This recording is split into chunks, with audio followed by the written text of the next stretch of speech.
नवीन question types second lecture आहे. मागच्या वेळेचं लेक्चर घेतलं होतं त्याच्यामध्ये आपण एक इंट्रोडक्टरी पार्ट घेतला होता. नवीन क्वेश्चन टाइप, जुन्या क्वेश्चन टाइप्स नेमकं आहे का. तर मागच्या सेशनमध्ये तुम्हाला मी सांगितलं होतं की त्या जुन्या क्वेश्चन टाइप्स आहेत, रेग्युलर क्वेश्चन टाइप्स, त्या युजली प्री एक्झाम मध्ये जास्त येतात.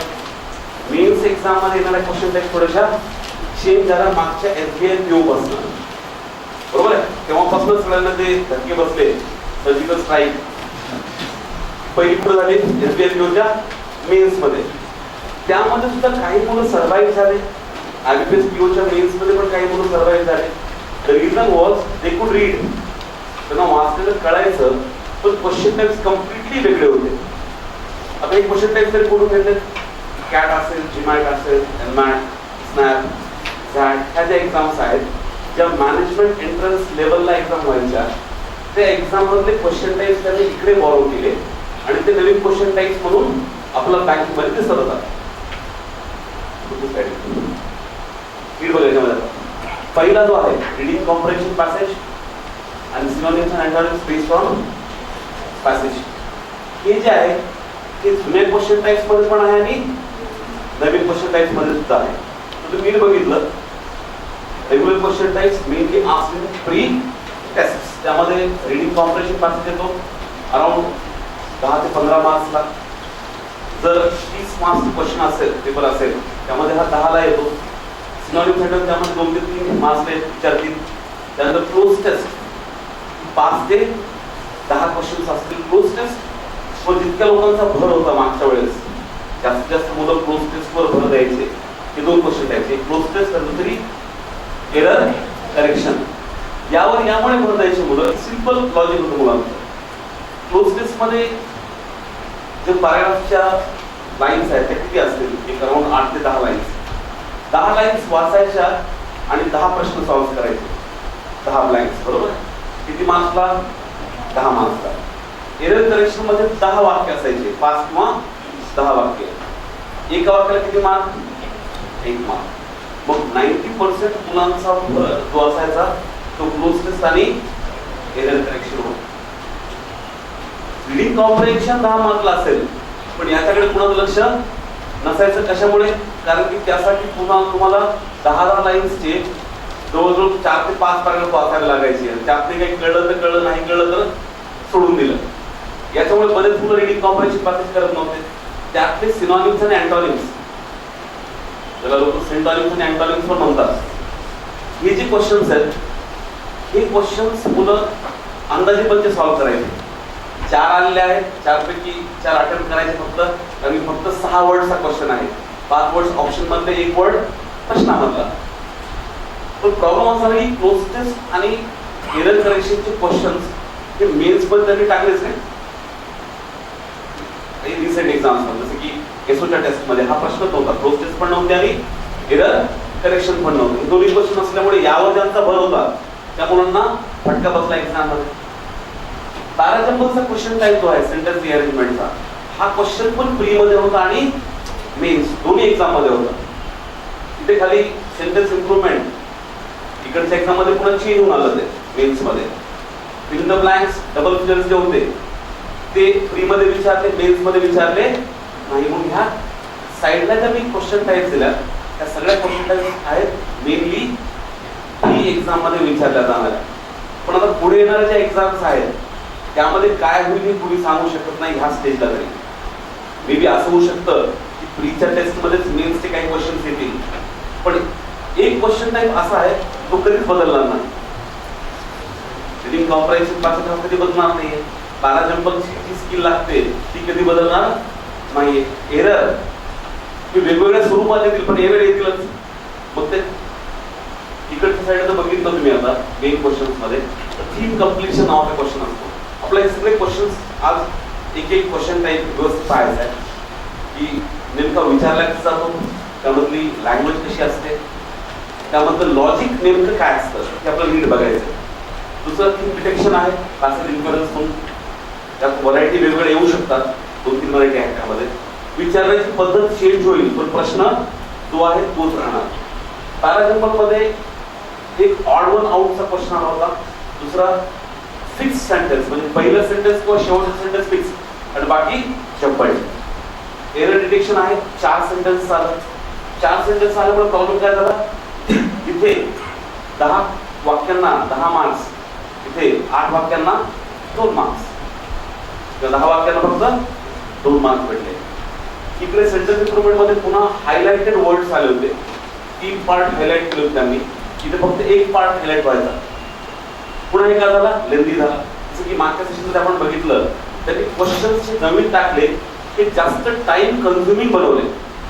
त्याला सोडवायला जास्त टाइम लागायचा, इकडे सोडवायला कमी टाइम.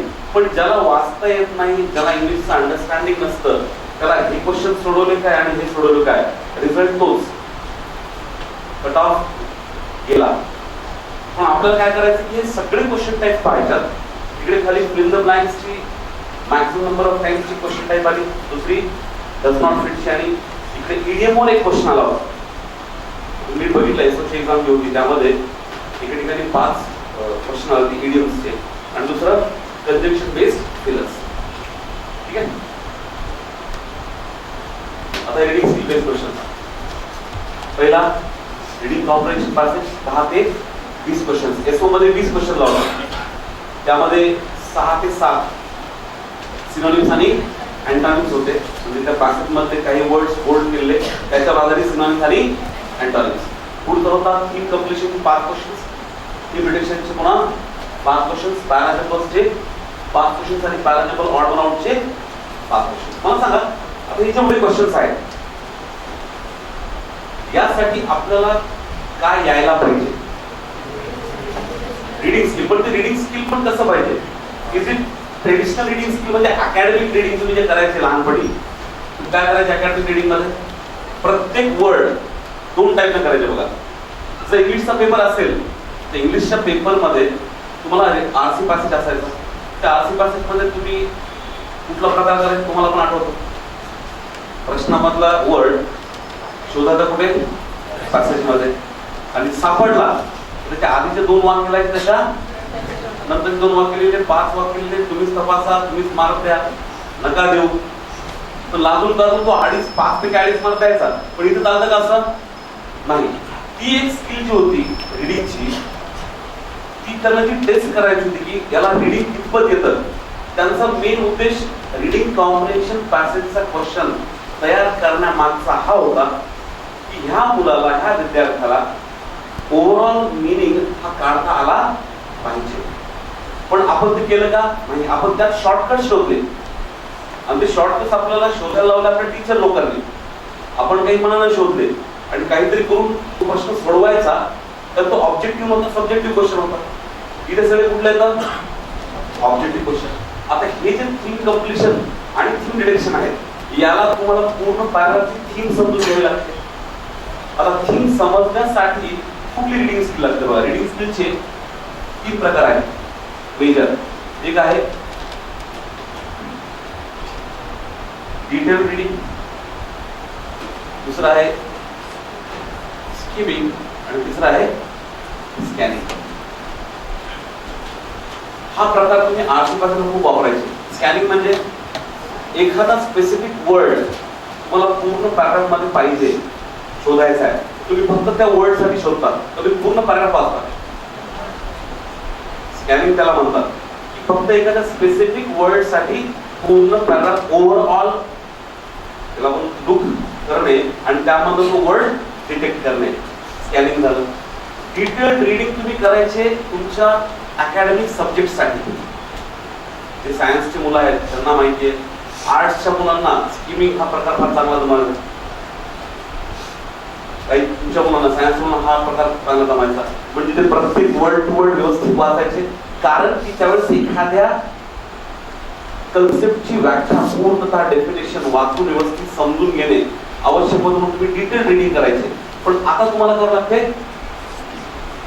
स्किमिंग. जसं दुधामध्ये तुम्ही बरोबर स्किमिंग करून स्किम्ड मिल्क म्हणतात ना, त्यामध्ये फॅट्स बाजूला काढायचे आणि मेन पार्ट साईडला काढायचा, हे जे करायचे याला म्हणायचं स्किमिंग. म्हणजे तुम्हाला इथे काय करायचंय, ओव्हरऑल पॅराग्राफ मधून नीट समजून घ्या. ओव्हरऑल पॅराग्राफ मधून तुम्हाला त्यातला जो मेन पार्ट आहे तो काढायचा आहे, त्यालाच म्हणायचं थीम. आणि यावर आधारित दोन क्वेश्चन टाइप्स आले याच्यामध्ये. म्हणजे मला सांगा, IBPS चे जे लोक आहेत ज्यांनी पेपर तयार केला, त्यांना तुमची कुठली स्किल टेस्ट करायची नेमकी? रीडिंग स्किल ना. त्या रीडिंग स्किल मध्ये त्यांना कुठली स्किल टेस्ट करायची आहे? स्किमिंगची.